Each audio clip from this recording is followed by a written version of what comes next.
Welcome to the Lovecraft Easing podcast. And we were just talking with Ellen about all the money she won at the casino when she was with Pete last month. Did you win any money, Pete?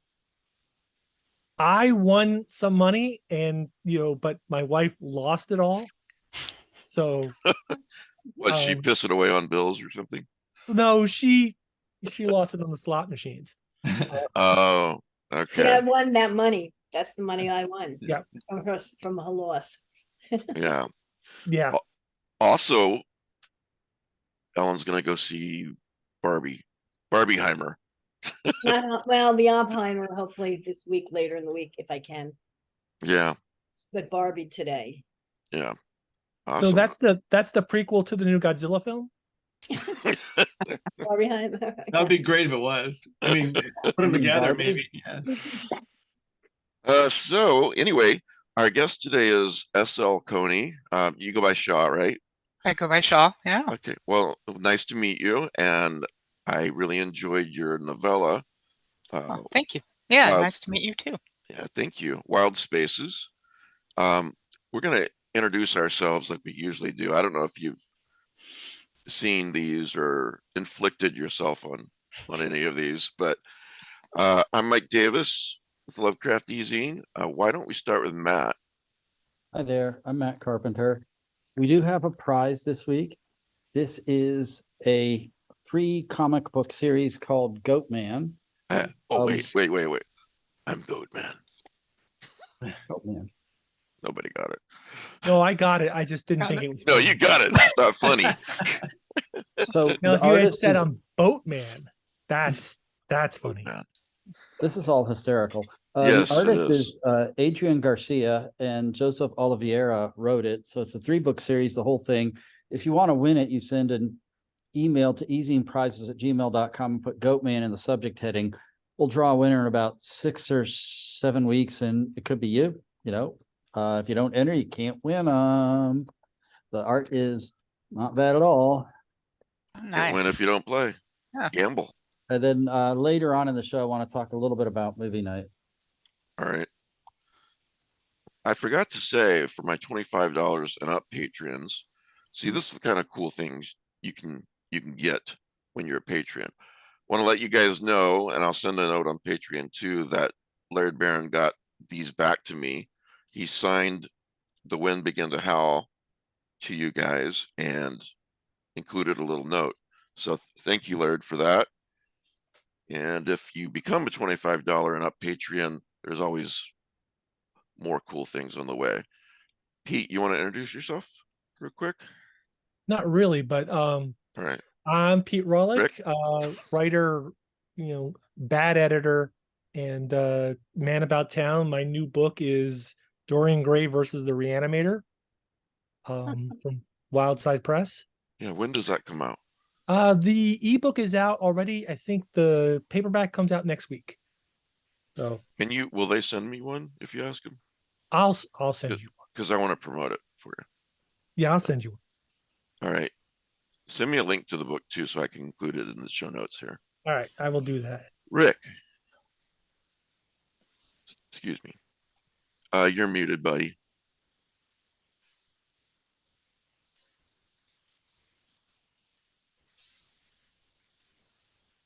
Rick Clay, writer in Pulp Magazine. There you go. Thanks. And we have Ellen Dattlow with us today, and along with SL Coney, who is our main guest. And we have Richard Thomas. How are you guys? Good. How are Now, you? Doing well. Yeah. No, I found out last night, Shaw Coney has been scheduled a while, but I was just doing some last minute research for this interview, and I found the original article on Tor, where the book Wild Spaces was introduced by S.L. Coney. And Richard, could you introduce yourself to the audience and then tell us what happened there and why I wanted you on the podcast today?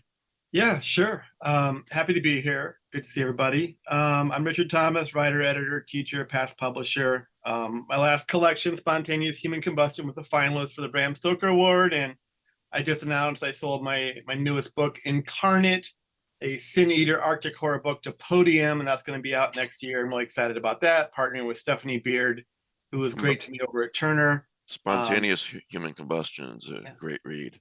Yeah, thank you. Appreciate that. Thanks. Wild Spaces. I mean, that's why we're all here today, right? Sean and I go way back. We were just talking about that before the call started, and in St. Louis, and hanging out and doing the Noir at the Bar series. I think that's when Sean and I first met. And anything I say, Sean, just correct me if I get it wrong, because I'm old and forgetful. You're like, that didn't happen. We'll just pretend it happened. And I think that's when I first really started to be aware of Shaw's work. You've heard of unreliable narrators. Yeah. He's an unreliable interviewer. Yeah, exactly. Yeah. It's unreliable people in general. And I remember Shaw's work in Best American Mystery series. And I think that's one of the first things I read about Shaw. And so Shaw got on my radar. And then over the years, Shaw and I became friends. Shaw took a couple of my classes and has been doing like the website design and maintenance for my Storyville, my teaching website and whatnot. And so somewhere along the way, Shaw was going to take my advanced creative writing workshop. And usually at 16 weeks, and we have 8 writers, and everybody gets like 4 stories to workshop of about 5,000 words each. And Shaw said, "Hey, Richard, I want to do your workshop, and I want to do this novella." And I can't remember if you came into it with a totally written or if you were still creating it, but was going to break it down into 5,000 word chunks and going to workshop it that way. And I said, "Oh yeah, that's cool. We'll just let the group know that's what you want to do. And we'll just do 5,000, 5,000, 5,000, 5,000 over 16 weeks. As long as you're like cool, like taking that long to pick away at it.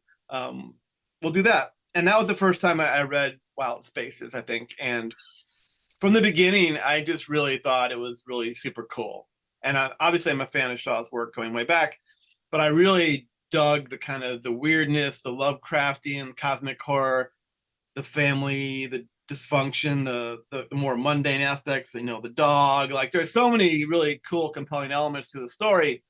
And so as we're workshopping it, every time Shaw would have a new piece up, a new chunk of it, we're like, all right, let's go. All right, more, gotta tell me what's going to happen, what happens next, right? And so we had to do it across the whole, 4 months of classes. And so when we got down to the end and I'd seen the whole novella in its rough draft form, which was already really good, I said to Shaw, "Hey, I want to keep, working with you on this. I want to help you however I can. I think this is amazing. It's already pretty close. Whatever you need, let me know, and I will help you with this." And so Shaw and I basically, just to be clear, Shaw did all the heavy lifting here. I'm just the spotter. I'm just helping, just trying to direct, whatever I can help as a teacher and friend and a peer. I just, can we make this more clear? Are these themes coming through? Shaw would ask me questions. I say, "Yeah, no, I think it's good." And then Shaw would go, "Yeah, not good enough for me. I'm going to do it some more." Shaw has really high standards.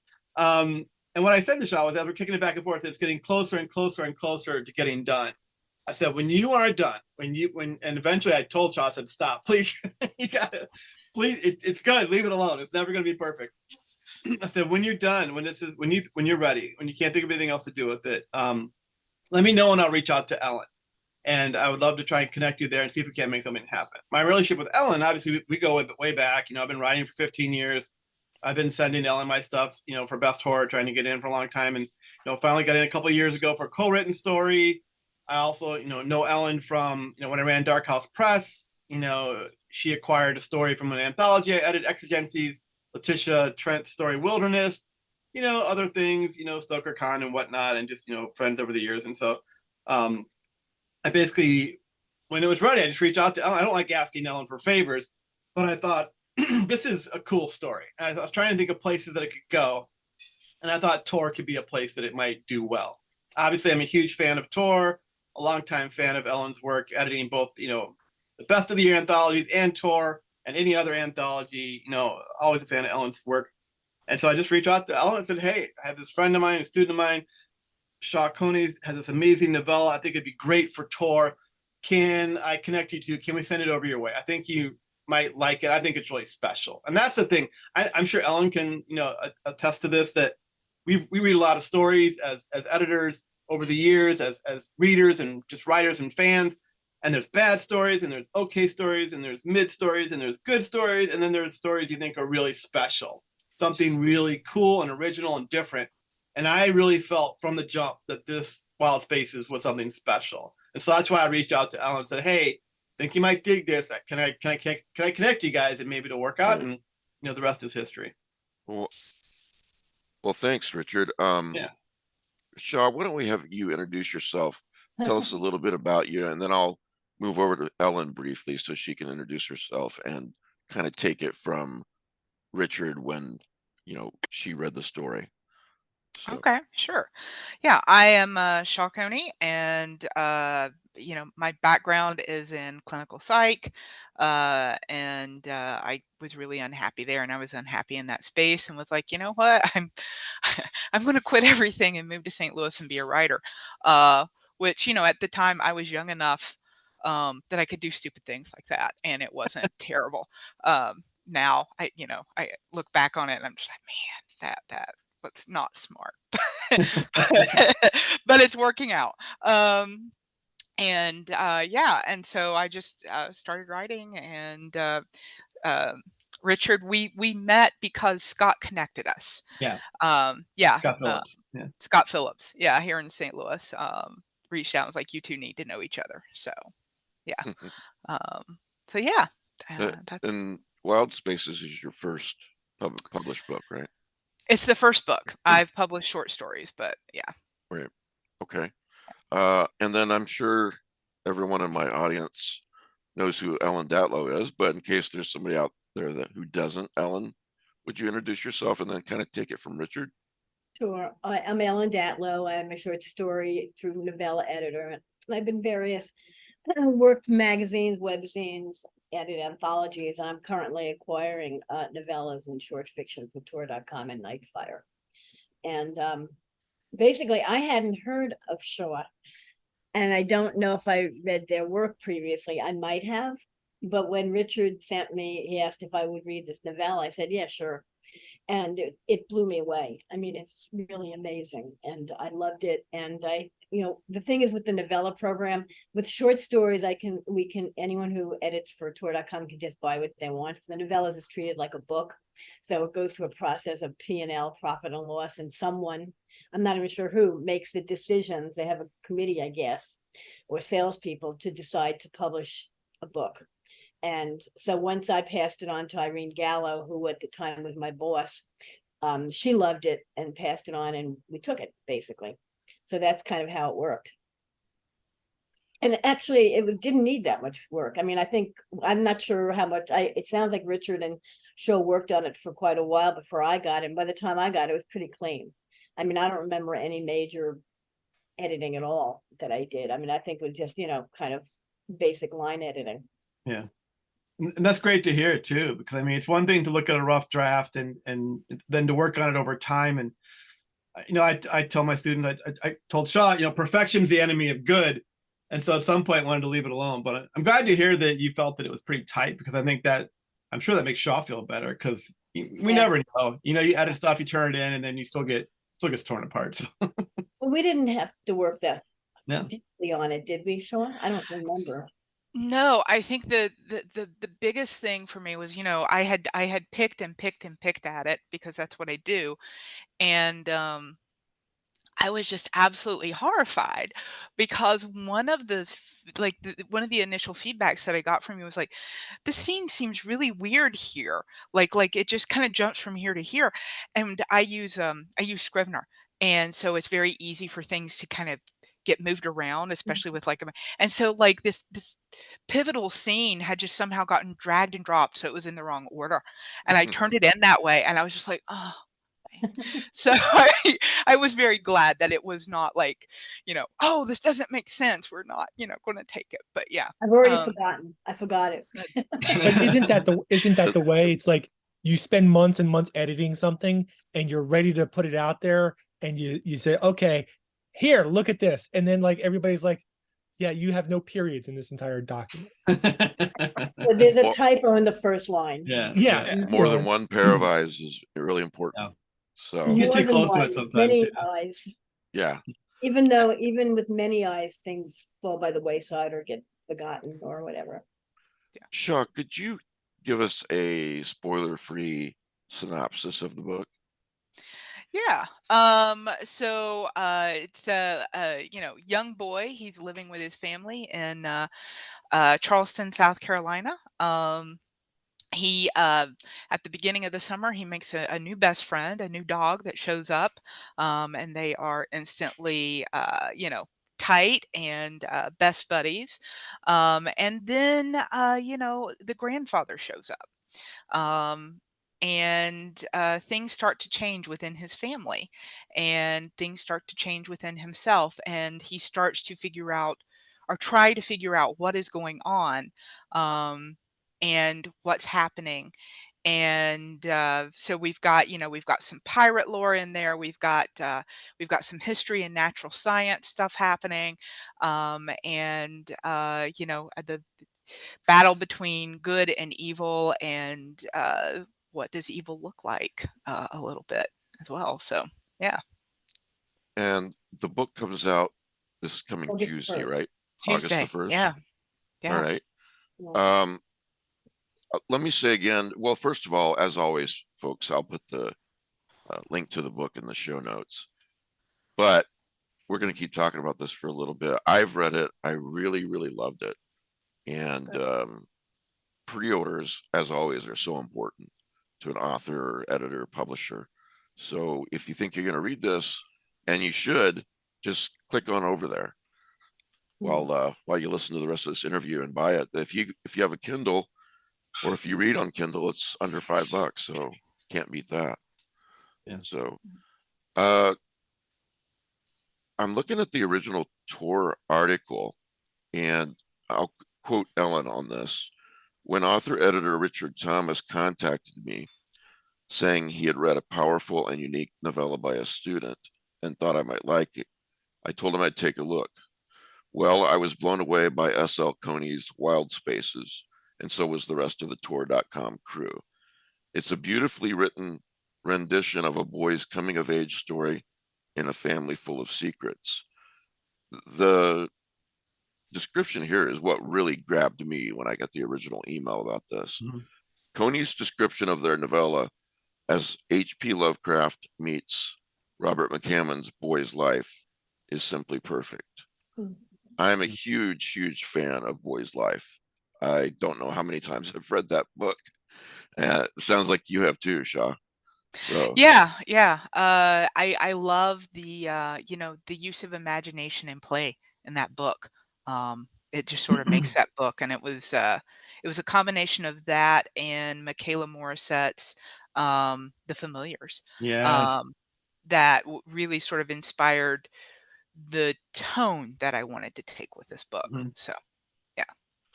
I'm glad you said that, Shaw, because I was just rereading your novella this morning to remember names of people and things and whatnot. And I totally thought of Michaela's story, The Familiars. I reprinted it in my anthology, The New Black, but I first ran across that in the Vandermeer giant Bible that was like of the weird. It's like that tome, it's like 1,000 pages. And I totally agree with you. It's kind of this sing-songy, kind of uncanny, familial, with something like under the surface. Yeah, I like the Boy's Life comparison. I also was a big fan of Swan Song. I thought, man, I like McCammon. In my blurb I mentioned Hereditary too, just as a vibe, family dysfunctional stuff going on, and kind of the horror that lurk in the shadows. But definitely more of the Lovecraftian kind of oceanic vibe to it. But I just love the way you capture the boy's voice. I mean, his point of view, and you don't make him his point of view older than he is. You don't, he doesn't understand certain things that are going on, and that's correct for his age. That he doesn't know what's happening. yeah, I love that. I mean, there's an example that leaps to my mind right now of when the grandfather tells the little boy, he says, my mom says I look like my dad. And the grandfather, who is kind of rude, snarky, not a nice guy, really. I don't think that's a spoiler. And he goes, well, all women, all wives tell their husbands or something similar that the boy, that you look like your dad. It makes them feel secure so that they know that, you're really his. I'm paraphrasing badly, but you get the idea. And but my point is, the boy is like, he's like, basically he thinks to himself, I don't get that at all. I don't understand it. So yeah, you never go above his knowledge level, above his age. So And that was one of the things that I took particular care with. Um, because this is centered around secrets, centered around history and what's not known, it was very important to me that I get the voice right, that I leave the subtext off the page. And this is what the story is about. It's about this struggle to find these missing pieces, and to understand them. So I went through very carefully throughout the entire novella and made sure that the progression was happening in an appropriate way, um, because that was the point. So what was the genesis of this book? How did it begin in your mind, and what made you want to tell this particular story? yeah, so I knew that there were a bunch of different elements in my story. I knew I wanted to capture, Michaela Morissette's kind of the magic of the familiars.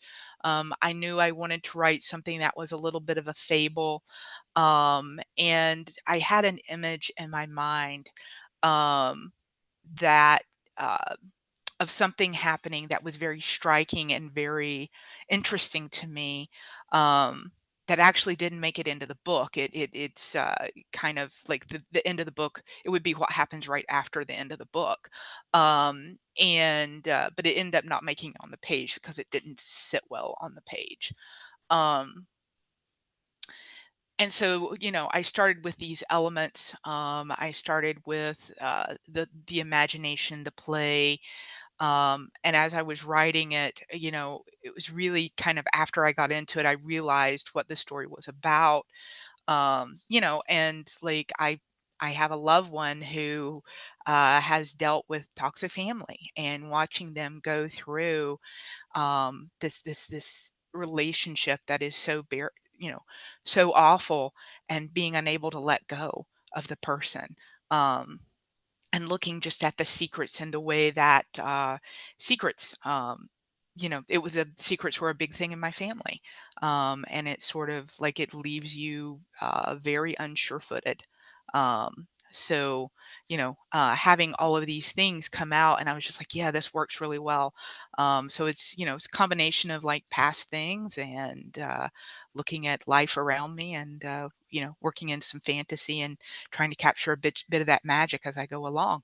So You're gonna have to tell me what the thing is you left off the page later privately. I want to know what it was.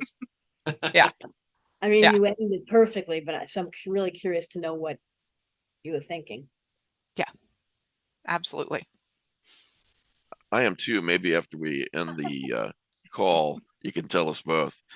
We don't want any spoilers for the audience since the book Yeah. isn't out as of today yet. Uh, correct me if I'm wrong, but I'm not remembering. It struck me about about 15 minutes after I finished it. It struck me that I don't think any of the characters are named. Is that right? Just the dog. Just Just the the dog. dog, right? Yeah. Yeah. Yeah. The dog's name is Teach. So yeah. Yeah. After Blackbeard. Yeah. Yeah. Yeah. Which I didn't realize. I mean, I think you had to tell me, like, what? Yeah, me too. Yeah. Okay, Yeah. I'm not the only one. Oh, you No. guys are making me feel great about myself. Yeah, I figured it out on my own. Yeah. No, they are not named. You know, and there's a couple of reasons for that. One is kind of leaning into that fable, right? Where you have the characters that, it's like where they're labels. They're not names. Princess, the king, this sort of thing. Right. But also like the boy, you know, this is such a, it is so much in the boy's kind of view, right? Right. It that, you know, the boy doesn't think of mom or as having a name or Right. dad as having a name.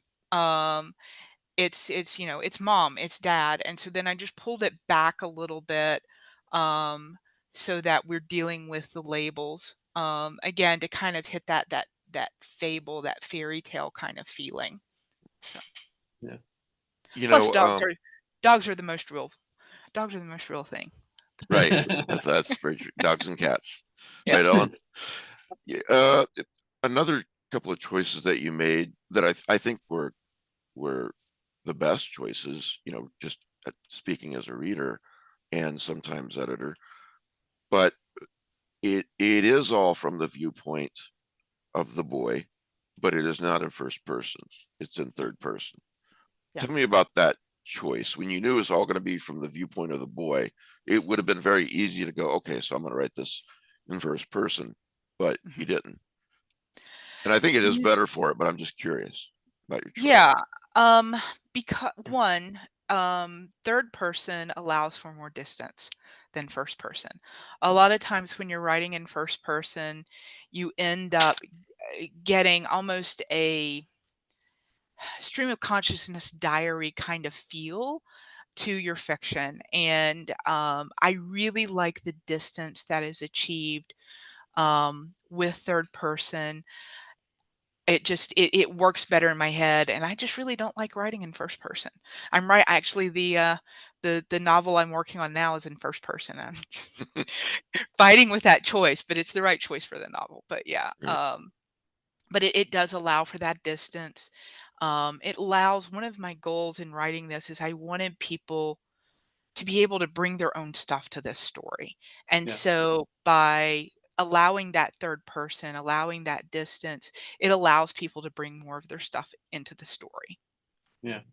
If I find first to be way more immersive, but it's also harder to keep secrets. So I think, you know, with a smart choice for Shaw to go third here, Yes. it's more authoritative. So I think we tend to buy the facts more because it comes from almost, it's his point of view, but it almost feels more, that distance almost feels like reportage. It's almost like this omniscient voice. It always adds authority for me. And I think if you're going to keep some secrets, if you pull back a little bit, if you're less inside, then you can bury the secrets a little more. Whereas if, you know, if somebody's first person internal and they have a secret that's obvious, like that they couldn't keep from you, then it doesn't always work. So yeah, I agree with that choice. Good choice. Again, the comparison to Boy's life, it's similar. Mhm. Pretty much everything in the book is from the viewpoint of, no, it is first person in Boy's life, isn't it? You know what? I've read that book 10 times and I can't remember right now. Oh, moving think on. so. You know, but I will say, if anyone out there has not read Boy's Life by Robert McCammon, you know, this interview is about Shaw, but I think you would agree with me that they need to immediately get on Amazon or Abe Books or whatever and order that. Yeah. So Yeah. it's one of the most magical books I've ever read. Agreed. And the comparison is apt to your book. It is a very magical, kind of, in my mind, horrific fairy tale story. Yeah. So Well, it's good to know that I kind of I hit what I was aiming for then. So, that's, yeah, you did. yeah. One more technical question on the writing. It's in present tense. So that's another choice. And again, I think it is better for it and that it was the correct choice. But what led you there? Um, it lends an immediacy, right? Yeah, It lends an immediacy. You're going through it. And I ended the book in a very certain way. I ended it in a very particular way. And I wanted the reader to experience what the boy is experiencing. I don't want them to have, they need to build for themselves what comes next. Hmm. And so in writing in the past tense, I'm giving the boy a future that is implied, whatever that future might look like. In Yeah. present tense, you're experiencing it as the boy experiences it. It's much more visceral that way. And then it kind of leaves you right where it leaves the boy. Yeah. And no spoilers here, but that I was just rereading it again earlier, and that the ending is so powerful, and it's such a great place to end it. I love the last paragraph. I love the last line. It's so you're totally right. It's like, what's going to happen next? It really could go so many different directions. You know, are you a glass half full, glass half empty? You know, optimist, pessimist? What do you think's going on here? You know, I have my opinions on it, but I'm always hopeful. So, but we'll see. I think a really good choice of where you decide to end it too. Yeah. There's a writer I know who is a great writer and editor, and he says something to the effect with first person, who's telling the story. I always ask myself, who's telling the story? Luckily, I have that writer with me today. And you want to expound, Pete?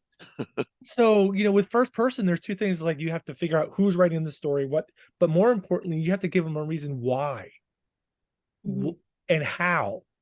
Is it a diary? Is it letters? All that is important because it sort of boxes you in. It tells you what the parameters are. I mean, if you're writing a letter, then everything that's come before is you've survived. Right. So as in the present tense, when you're writing in past tense, it means, hey, you made it through. There's a comfort in first person past tense stories that a lot. And then reader, I died. But that's the big, it's at the window. Yeah. Or it's like, but yeah, it's just sort of like, there's a comfort to that looking back story ways that you can't get with an omniscient viewpoint. When who is it? Robert Sawyer plays with that a lot. He'll flip back and forth between points of view in some of his novels, and some of them are like told from an omniscient viewpoint of an all-powerful deity about everything that's going on in the universe, and then it'll cut to smaller characters. But there's definitely something to be said for making that decision about what perspective to use. You know what I always think boxes you in or frees you. Sorry, Pete. You know what I always think of, Pete, is Nope. for anyone who ever read it, Black Man with a Horn. Oh yeah. By T.E.D. Klein. He actually starts the story off saying all these things. I'm writing this in first person, and it calls to mind someone's puffing comfortably on their pipe, telling the story. But no matter how horrific it is, I lived through it. And he solves that very neatly in that story, but it's not always solved like that. So I like print books a lot, Shaw, but I also like Kindle. They have their advantages and disadvantages. One of the advantages is I can highlight, and I got a ton of highlights in this book. So when I've got a ton of highlights, just by that alone, you can tell that I really enjoyed the story. It's just very well written. I don't even know if I want to quote any of these, but I really liked the metaphor of the grandfather being a monster too. It just struck me that way, whether it was intended or not. I can't find the highlight right now, but where he describes him as a monster, and that could be, there are many situations in life where someone could be described that way, but nothing supernatural needed. So yeah. Ellen, do you want to make some comments, ask some questions? I'm not a writer, so there's a lot of stuff about craft I don't know. I don't think about what point of view it is unless it impinges on my reading of it. Right. So I didn't notice any of that as anything specifically odd. I mean, I always say I hate experimental writing, And to me, it's if something is experimental or just off the norm, if I don't notice it, it's fine. You know, it's when it's in your face and Right. it makes you say, hey, I'm being experimental, that I hate that. But one thing I do want to say is, like, you know, you're talking about metaphor and fable. I just want to make it clear that it's very specific story, that it doesn't come across as like mythic or like a fable. It's a very specific, well-told, plotted story. And I agree. I just want to make sure that by talking about metaphor and fables and stuff like that, and fairy tales, that you're not misleading, that we're not turning people off by implying that it's not down to earth. Yeah. Oh no, it is Oh, very yeah. well. It's grounded. Yeah. Yeah, right. So I mean, I just want to make sure that people know that who haven't read it. You Yeah. know? Yeah, very much so. I just brought it up because it was an additional layer that struck me. Right. And I It's- have to admit, I haven't read Boy's Life, or, Ah. or I don't think I've read the Michaela Morissette either. Well, what are you Really? doing here? I don't. Think Oh so. man. I mean, I'm not sure. I mean, not that I know. I've read some of her work, but I don't think I've ever read that. In Yeah. fact, I took one of her stories for the Year's Best years ago. Yeah. But she doesn't write that much anymore. She's mostly doesn't she run conjunction? Yeah. I know. I think she only written like 6 stories, because when I talked to her for the new Black, like I was like, what else do you have? She's like, I have these 5 stories. That's it. She was a part of Conjunctions for a long time. I know Brian Evanson's done some cool things over at Conjunctions. Right. Yeah. But no, Yeah. I had Boy's Life for many years, and I just never got around to reading it. And now if it's in anything, it would be my guilty pleasure pile, things that would not, that I can read in between my Year's Best, this one and that one. Yeah. Oh, I can read that. I have 2 books I can read during Right. that are old. So, but I haven't read it. You might have a problem if you start it because you might not be able to put it Yeah. down and get back to work. Yeah. Well, if Yeah. I started, it'll go really fast, you know. But, I mean, right now I'm reading the Stephen Graham Jones Don't Fear the Reaper. I'm in the middle of that. Nice. Yeah. Nice. That guy. Yeah. Yeah. This is about Shaw, but I would say to anybody again, it's just a magical book. I think you'll enjoy it, Ellen. Yeah, Yeah. it's Bradbury, but you know, and Bradbury, people want to think is Bradbury is It's McCammon. fantasy, no, but also right, but as fantasy and you know Oh, upbeat. right. But Bradbury wrote some very dark stories, you Yeah. know, and novels over his career. Yeah, he did. Yeah. And in fact, one of his short stories is, I think, one of the scariest, creepiest stories I've ever read. It's a short story called Gotcha by Bradbury. Mhm. And it is just it's amazing. To say even anything about it, Yeah, would take away from it. But yeah, people Yeah, should the seek one I that always out. think of is Heavy Set, which is mainstream pretty much, and it's just about a mother and her son, and it's totally creepy. And I first read in the Playboy book of Supernatural and Terror, whatever the original, the one from the 50s. nice. So it is as you described, kind of Lovecraftian horror meets Boy's Life. Shaw, I take it you're a fan of cosmic horror? Oh man. Somewhat. It's okay to say no. You know, I mean, You can say no. Yeah, you there can say no. are there are some aspects of it I really enjoy. But I am not, I guess I don't lean real heavily into it. And When you say you're not leaning heavily into it, you're not like Thomas Ligotti, you know, the conspiracy against the world. Right. But Right. so You appreciate it, presumably. I appreciate it. I appreciate it. You know, the things that are bigger than us, the uncertainty, you know, finding out things that like kind of just destroy you kind of thing, you know. Yeah. Well, and I think that's one of the most powerful things about this novella is Shaw's pairing together the everyday life of this family with the uncanny, with the Lovecraftian, with the unknown, right? To me, if you don't care about your characters, if we don't get that family dynamic, if we don't look at the mother and the father and some things that are going on and hints of things in the past and the present, and then the grandfather coming in and shaking everything up, if we don't care about them, if we can't find access to their story first, I think it's much harder to get us to care and feel something and break our heart later. Right. If you just get weird, if you just go surreal and uncanny and Lovecraftian, that can be an experience, but I don't think you're really going to get to the emotion of a character and you get the audience to feel. So that's what I love about Shaw's work in this particular book, is that pairing of, you talk about A Boy's Life. I also think of Swan Song. I think that's my favorite McCammon, but the blending of the gritty realism of a moment and when it starts to slide into things that are not quite human or believable or known.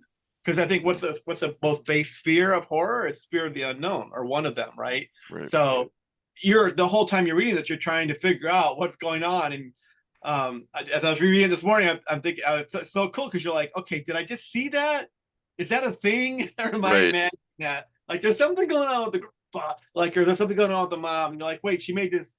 Shaw's, prose is just beautiful and horrific, and you're like, the mom says something, and you're like, wait, is that something? And you're just thinking, and it's all there. It's all purposeful. Shaw doesn't overwrite, so the clues we're given are going to point you towards things, and that's part of the mystery of any story, whether it's mystery or horror or fantasy or whatever. What's going on? You try and figure it out, and this will keep you really, I think, guessing the whole time. And it's, you're just waiting for the boots to drop and the betrayal, and you're just waiting for things to go bad, and you're just like, you're fearful of things. There's foreshadowing. And you're like, please tell me this isn't going to happen. And that's, I think this is a book. I think you pick it up, you might not put it down until you're done. I couldn't stop reading. Once we had the whole thing together, start to finish, it's just gripping. Love it. Yeah. Everything you just said, Richard, reminds me of T.E.D. Klein's The Events at Pooroth Farm / which became the novel The Ceremonies. Mm-hmm. Rooted in the mundane, but then there's stuff going on, and I think that story is universally loved, because of that. But it also, everything you said also reminds me of Fred Chappell's Dagon, which is also another Lovecraftian novel rooted in the mundane, not as popular as The Events at Pooroth Farm, but still, all this stuff is coming down the pike. You can see it coming. Yeah. And Shaw does make us care. When you read this story, you do care about the characters. For sure.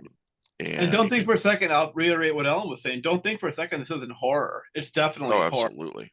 And I think, but that's I like stuff that slides into the weird, that slides into the fantastic, because it shifts things. Because we're always looking at convention and cliche and tropes, and I love how we come into the story, and then what I encourage my students to do, and I encourage Shaw to do, is to keep getting weirder, keep pushing out, not to lose it, but to really push to be original, to do something different while honoring like the core and the heart of the story you're doing. And I think Shaw did that in spades throughout the whole book.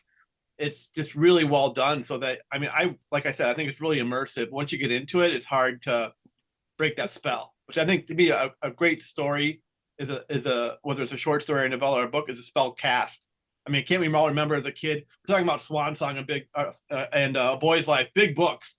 I can remember reading Stephen King's The Shining in the Stand as a kid, and like staying up all night with a giant book, and like your arms are hurting because you can't. I gotta roll over now because I can't hold it any longer. But you can't let go, right? And if a story can grab your attention and then move you, if it can break your heart, I think that's something that's something special. It's hard to do. Yeah. It did too. No spoilers, but there's a sadness behind it. It's sad. It's horror. It's beautifully written.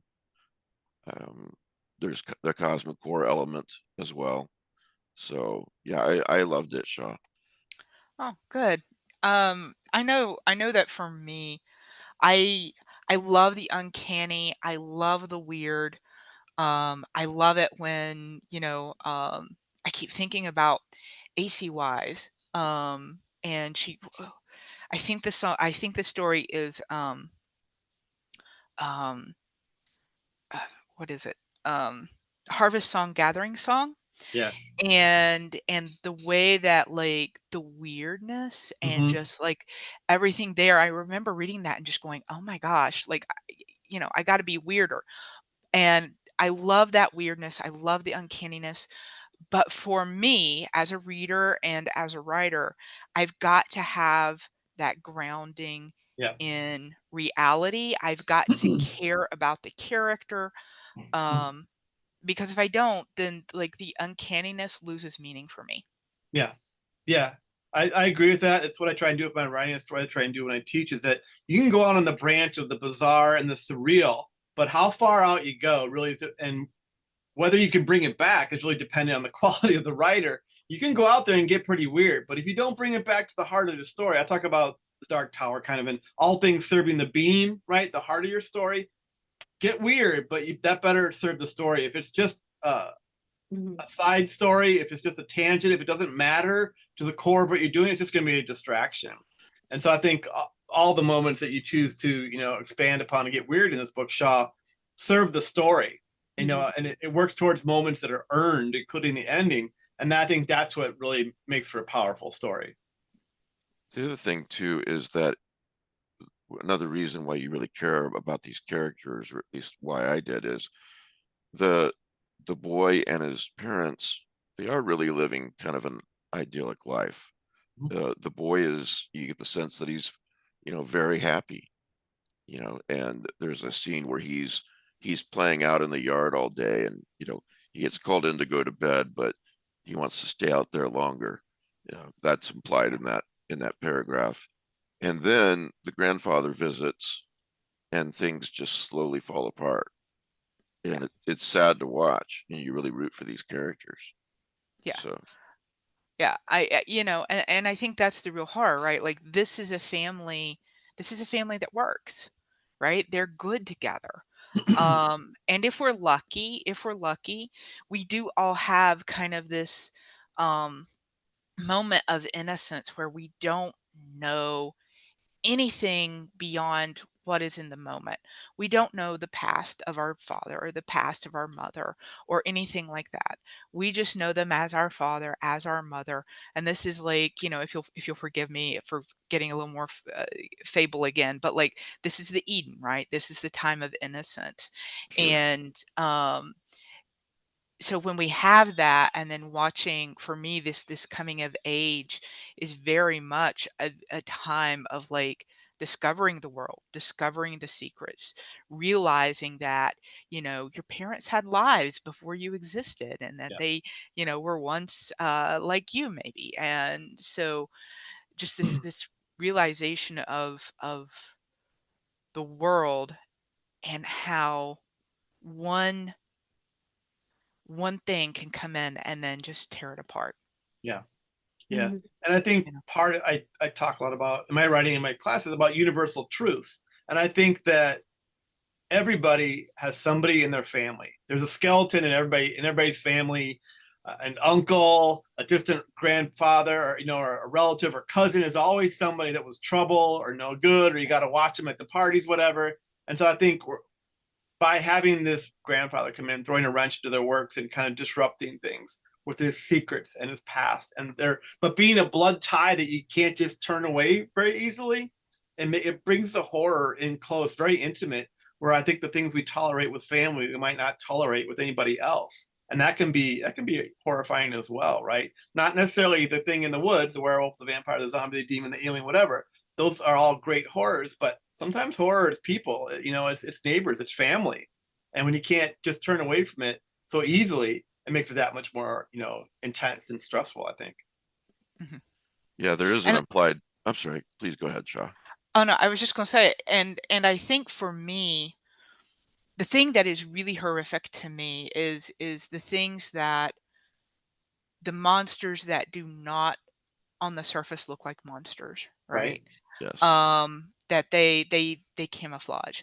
They walk, they walk among us, and whether we're talking about people, if we're talking about like I'm getting the there was an old movie like in the night, I think it was Mimic, Oh yeah. where where like it kind of mimicked so anything like that I think is just really creepy. And Have you read the story that's originally based on? I don't think so. So I think it's by Donald Walnheim. Either Donald Walnheim or Wandry. But so this guy takes a room in summer and he keeps it really, really hot. And he doesn't ever come out. He crystallizes. And and when they finally burst through the door, it's him coming out of his cocoon and he flies out of the window. Oh wow. Sounds familiar. And It was Walheim. I just looked it up. thank you. But what the terrifying part is that as he's flying out the window, all these other things that are pretending to be pieces of buildings and radio antennas and chimneys Yeah. jump out after him to Oh, try wow. to try and capture it because he's prey. Uh-huh. So while the movie, is very, very, focused on these cockroaches that look like humans, Mm. and their short story is very short. It's a lot more powerful because it says that there's more to our world than Right. we can see. Totally. I love that. That just Right. scares the crap out of me, the fact that it can get in close to you without you knowing. I think of Invasion of the Body Snatchers. I think of it's it's in the house. It came from within the house. The idea that it's already there. It's one thing to have something stab you in the back, but to have it sidle up to you, whisper in your ear, and stab you in the front, slide it in gently through your And rib, what if it's your own body and you don't know, like in this, Mhm. right? Yeah. Yeah, totally. Exactly. I love that. I'm gonna have to go. So the movie I'm was sorry, Donald Walheim. yeah, Yeah, and it's called Mimic apparently. it is.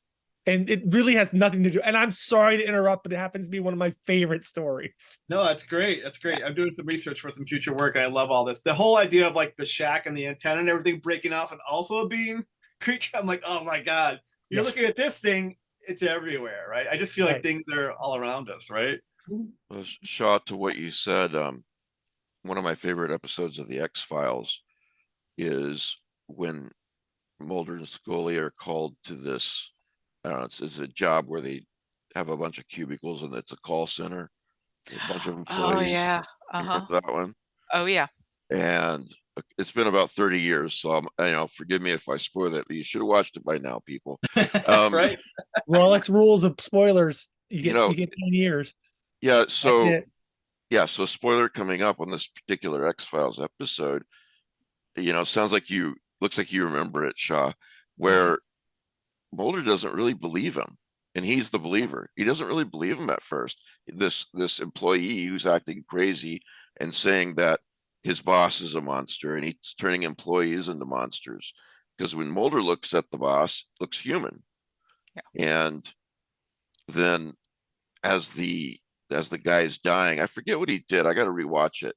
But Mulder realizes that he was right all along, and he can see the guy as a monster. And his last words are something like, "Now you know." Yeah. So You know what episode that was? I don't remember, but I'll look it up. Folly Adieu. Yes. That was Folly Adieu. Oh, that was Yeah. amazing.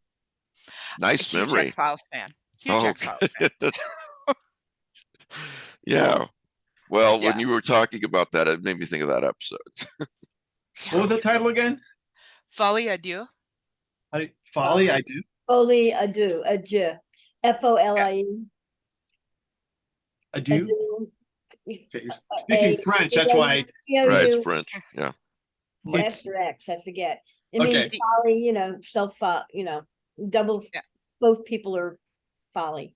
Or I forget. Mad. It's about They're like both it's a- mad. It's it's both a psychological condition where two people share the Yes. same delusion. Thank you, yes. I Ah. forgot That's what it means. I love it. Sorry, I'm writing all these things down. Folly adieu. The two of you have the same Madness.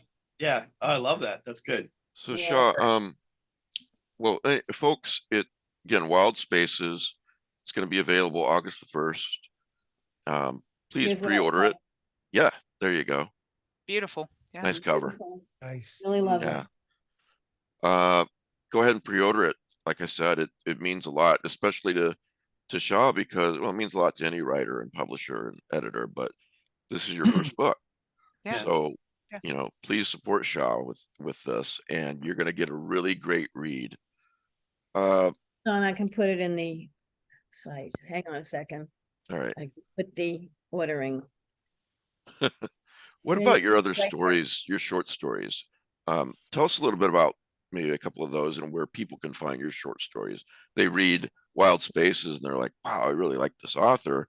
And when are you doing another novella? Exactly. And when's that book gonna be done, Shaw? Come on.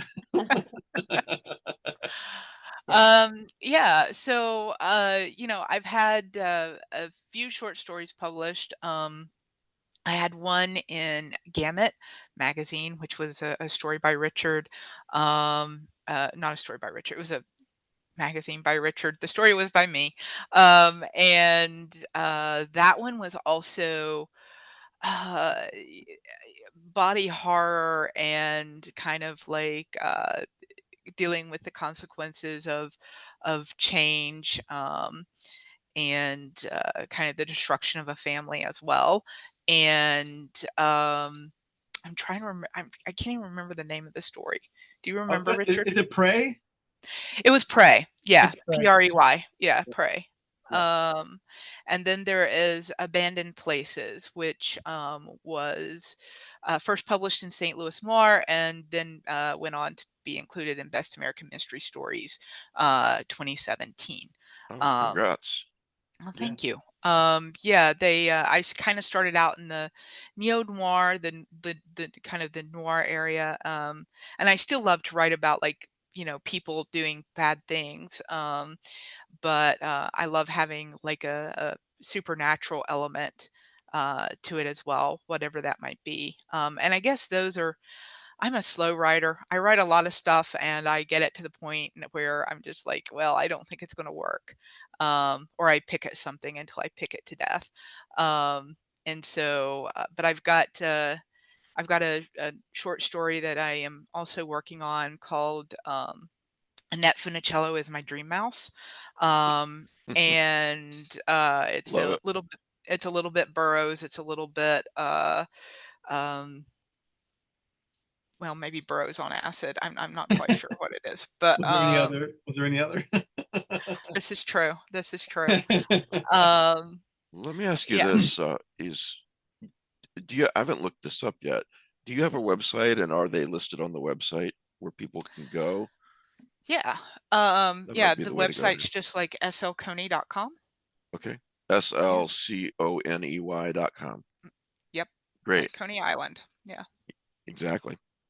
So yeah, anyone else have any questions for Shaw or comments? Anything at all? I will say, I'll bet a lot of writers would like to hear from Ellen Dattlow. When are you writing another novella? So you're in a good position. Yeah. Yeah. You Yeah. never answered. Well, I think you know, You have to do Annette. the novel first. Yeah. I got to get through the novel first. It's called In Fountains of Starlight, and I'm very kind of eager to get it done. And I don't know, Annette Funicello may end up being novella length when I'm done with it, but it's very weird. So we'll see. Yeah. Word is good. Yeah. So anyone else comments or questions?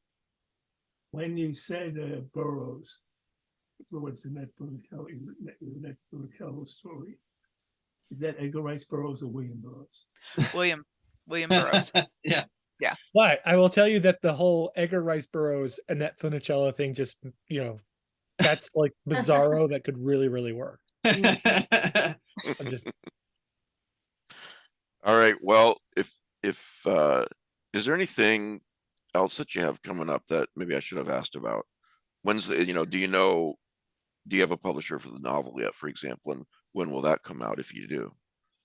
I don't have a publisher for that yet. I'm still going through rewrites on that. So, but I've had, yeah, just got to get through that, and going to be. I think I'm going to be headed to New York in December, and we'll be reading at KGB bar there.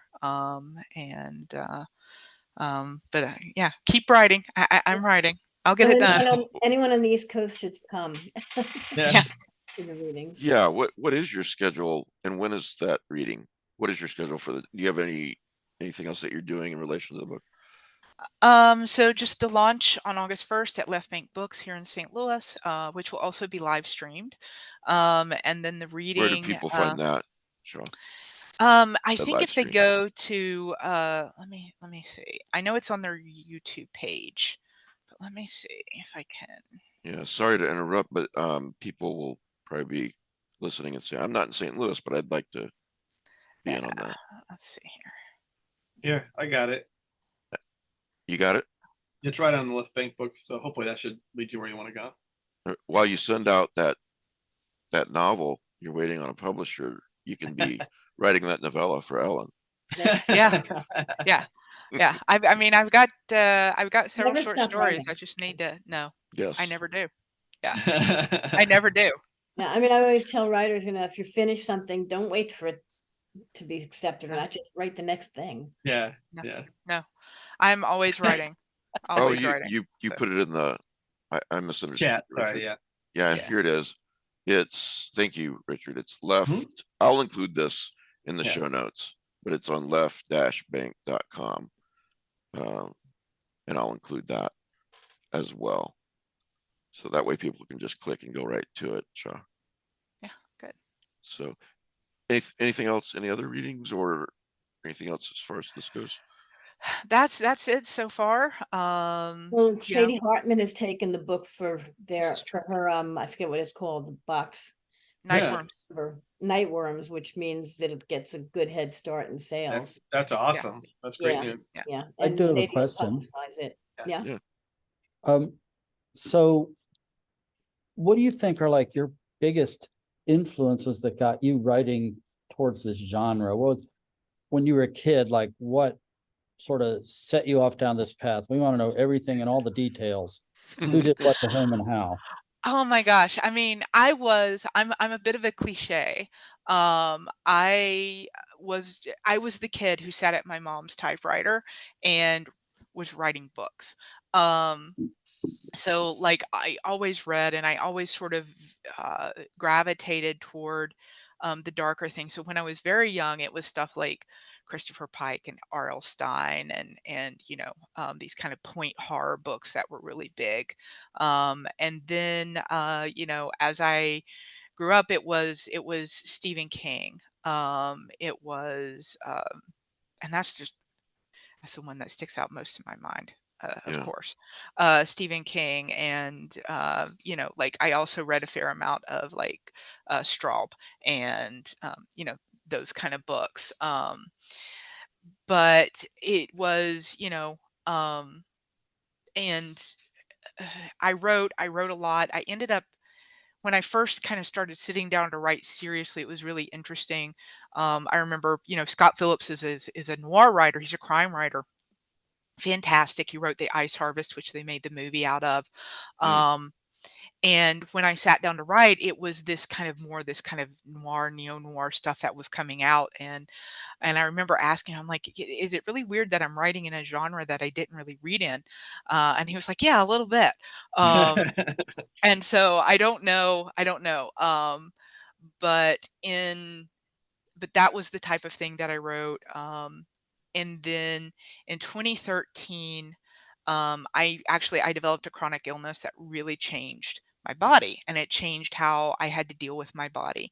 And I found myself coming back to horror and really looking into like body horror and that sort of thing. And kind of dove back into my love of horror, and like uh, writing really kind of gave me, because at that time when I was first diagnosed, I didn't have good medical treatment, and there was a lot of stuff going on. I was just like, okay, well, my life is over, and writing really gave me purpose again for my life. And I came back to it. And I remember one of the first books that I picked up and I read was Mongrels by Stephen Graham Jones, and was just blown away and was like, how can I try to get this good?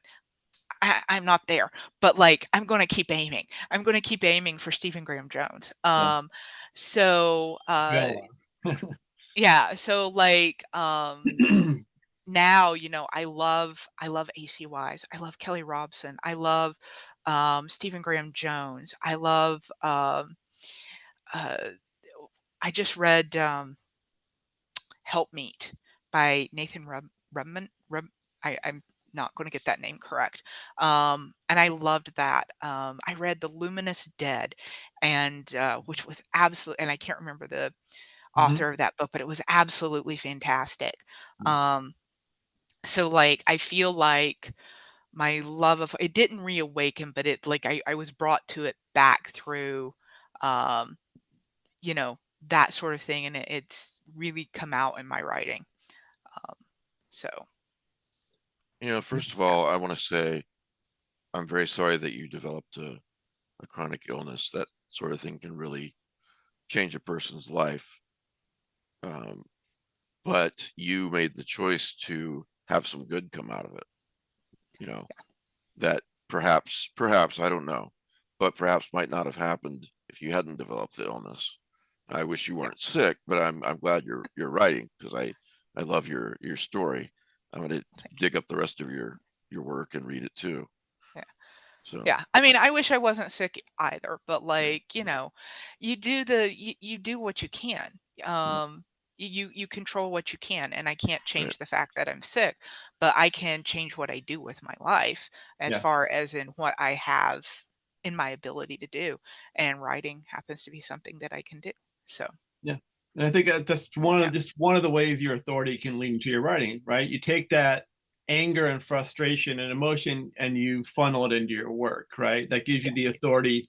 If you're gonna have issues with your body, write body horror. It makes sense to me, right? Just align it and just start from a baseline of something that and then just take it out into the weirdness and the shadows. I think that's a great decision on your part to do that.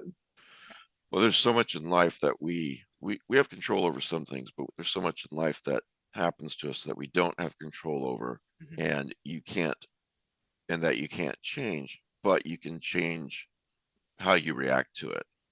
And find something good there, which is what you did. So that's very admirable. So so again, it's Wild Spaces by SL Coney, Coney, just like Coney Island, as Shaw said. And if they look up Shaw Coney, they're probably not going to find you. Need to look up SL Coney. Yes. So Ellen just left because she is going to go see Barbie. Is that yeah, Barbie. Barbie beckons. Barbie Oppenheimer. She's very excited. So yeah. Shaw, thank you for so much for being here today. And I'll link to your website and to the book. So, and good to see you again, Richard. My pleasure. Thanks for inviting me on here. It's always great to talk about Shaw's work. I'm a big fan, obviously. And if you like the novella, from what I've seen of the novel, is super cool. I'm excited. I'll keep whispering in Shaw's ear, cracking the whip, whatever I can do to keep. And your latest is great, but yeah, it's super cool. If you like the novella, you'll dig it. So we'll see if we can't keep that going. But yeah. And your latest is Spontaneous Human Combustion. Yep, that collection's out. That was the finalist for Bram Stoker Award. And like I said, I just sold my novel Incarnate, this Sin Eater Arctic horror book, and so we're hoping to have that out spring of next year. So you get to hear me talk about that way too much on social media for the next 6 to 8 months. I have like 4 or 5 more short stories coming out this year, including I got one into Lightspeed that I'm really excited about, but trying to get into that white whale of a market for a while. A couple cool anthologies coming out, but yeah, I'll certainly be posting about it. But yeah, cool. I'm just excited for Shaw's release and for it to come out, because I don't know, for all of us who are writers, I think we never know if what we're doing is any good. We question it. We go, I like it. Maybe it's cool. People are going to get it. To watch Shaw's journey and to see this go from a concept to a really cool story to Ellen kind of validating, I think, Shaw's feelings, my feelings as a editor, and to have this all just go so well, it just really, I'm so excited and so thrilled, because I'm just so happy that more people get to understand how amazing a writer Shaw is, and that this is going to get out there. And if this doesn't make the Bram Stoker ballot, I'll eat my hat. I'll go get a hat and I'll eat it. I'll stand by with ketchup. Well, it's Shaw, that good. Shaw and Richard, thanks so much for being here. My pleasure. Shaw, please email me or have the appropriate person email me or contact me in some way for when your novel comes out or the novella, or if there's a short story that's new that comes out, let me know Good. and I'll keep Yeah. promoting. So Sounds great. Yeah. Thank you, Mike. so Have pre-order fun it, guys. Tuesday, Shaw. Have fun. Good luck. Yeah. Thank You guys, all you got to do is close Zoom and it'll kick you out. Thanks for All right. being here. Thanks, guys. Good to see you. Good to see Bye. you too. Thanks. So I'm going to link to your new book, Pete, too. Is it on Amazon? The Kindle anyway? Yeah, it's on Kindle. We've had a lot of fun with it. It took a little longer than we expected. You know, we What's it about? expected to have it out last year. I wrote it Christmas holidays 2021-22. What's it about again? It's a collection of short stories Oh, okay. written by me and Christopher Negro and another gentleman whose name you won't recognize, but he's been a big fan. And the Sal? idea is that we wanted to do interactions between Herbert West and Dorian Gray. Hmm. So each one of us got to write a story, either from Herbert West's point of view or Dorian Gray's point of view, and then we go back and forth. Robert Slobodski is the third author there, who wrote a really great piece that sort of spans the entire period of time that we were working on. So Pete, just, yeah. I guess I misunderstood. I thought this was going to be crowdfunded. I was sort of waiting. I thought you'd said something about raising the money to publish it, or Yeah, Different book. I thought it was going to, but then Wildside Press just put it out. Oh, really? So- okay. I thought you were talking about the one you and I were I working thought on. actually they were like living on a shoestring at all times. Well, yeah, but this came out. It's Okay, just Maybe well, they got a rope. cash your check now. yeah. $100. Now, and I'll admit, it's not it wasn't a lot of money, and I sort of did it for the love. But I also did it to it. I did it because I was intrigued by the concept. I wrote. There's one story in there that I find really, really disturbing. I don't want to spoil it for anybody, but it's the idea is that what if the guy that painted for Dorian Gray painted on other things and painted images of other people, but on other things, and how they would be used. Yeah. It also gave me an opportunity to play with some of the ideas that when I was doing the Herbert West anthology, I really wanted somebody to write a story about when Herbert West gets put back together. And nobody did. So I wrote that story. It's called Deserkis, The Last Days of Deserkis. I can't think of the last name. Anyway, it's out there, and but even then I had to I didn't explain how Herbert West got to that point. So I was able to fill in a lot of different gaps here and there. And So does this fit in with your ongoing mythology? it does, and I've got a new timeline that takes care of all this, that I've added these things in, and they fit perfectly. So yes, the ongoing biography of Herbert West. So is this going to be like a huge book of annotations of all your books for me finally? Actually, we need a Pete Rollick encyclopedia. We do. I thought that was you, Rick. That's great, but I can't just open up Rick's brain on a whim. Well, I'd need no, permission but- and stuff. Yeah, no, maybe someday I'll sit down and in his work that even I don't know. I'll do some annotations and talk about things. And honestly, there's some things that I go back and I'm reading that and I'm like, where did I get that? Why is that important in there? And I have to go do the research, and then I figure it out. I was thinking if I lived long enough, I would do an encyclopedia of my own works. Yeah. Yeah. Yeah. I've got a lot to write before I reach that stage. So. Somebody was asking me the other day where the Distortion over Innsmouth was published, and you answered that question. I put it up on Facebook, but Well, that was in a. They'll never find that was privately published. Yep. So you need to get that out there in the world. What I want to do, one of my objectives is to have a collection of articles. And I have them all, but it's got packaged them. But it's kind of like I've got to write a story for John Mark L'Officier first, right? And once I get by that, then I can feel it's like I've got all these things I've got to do, and until I do one, I'm going to feel overwhelmed. Right. Right. And yeah, I turned in. Mark asked me for a story for the what is it, the 20th issue of Tales of the Shadow Man. Yeah, that's what I got to do my story for. Yeah, I've turned mine in. I think he likes it.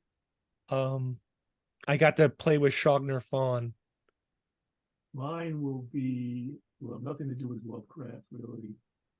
It will be Who Raised the Shadow. Oh, that'd be cool. Oh, nice. I want to set read it that. up if you read the anthologies, I set it up already 2 stories ago. Okay.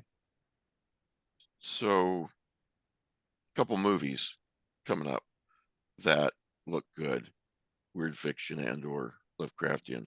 I don't remember which one of you sent this to the e-ziners. Might have been DeBronzo, but there's a movie coming out at some point called Lovely, Dark, and Deep. Yeah, Bronzo. that was the Bronzo, but that's going to be premiering at the Portland HPL Film Festival. Are you going to be there, Pete? I'm trying to make up there are apparently 3 film festivals this fall. Wow. Portland, Providence, and Mobile is listed as well. Mobile, Alabama? Mobile, Alabama. I mean, Mobile's kind of a neat town, but I never thought of it as a haven of weird fiction. Yeah. Mobile's really close for me in the great scheme. Have you ever been there? No. It's like you can visit the museum about the Battle of Mobile Bay, which is where Admiral Farragut said, "Damn the torpedoes, full steam ahead." And they've got delicious Cajun-based seafood. Nice. They have a really good Mardi Gras presentation. They got a really nice music scene, small venue music scene. Okay. Is that what you're going to do when you retire? It's an interesting city. It was like only an hour away from Biloxi when I lived there. Yeah. So anyway, Lovely, Dark, and Deep. Here's a headline from Bloody Disgusting. Lovely, Dark, and Deep review. Cosmic horror only scratches the shallow surface. Of course, it's from the final verse of Stopping by Woods on a Snowy Evening by Robert Frost. But I hope it comes to streaming at some point in the near future, because it looks really good. Or if you see it, Matt, you'll have to say something. Well, what I have done in the past, although don't tell anybody, is I get a streaming pass for the film festival too, which is good for like about a week. Oh, that's right. I can get one of those since I can't make it. And I'm not saying that I've ever shared a movie with 5 or 6 people on movie night. Anyway, after it, I'm reading the article. Yeah, that'd be good, Matt. After an ominous opener that teases that all is not well in these woods, the movie, the new introduces Lennon Barbarian's Georgina Campbell, the new park ranger filling a recently vacated position at an isolated outpost. From the outside, something is amiss with Lennon. Visions of eerie black deer cross her path, only to dissipate in a link as Lennon travels to her new position. Lennon overlooks all foreboding signs that something's amiss. She needs this position for personal reasons. answering the question of why didn't you just leave?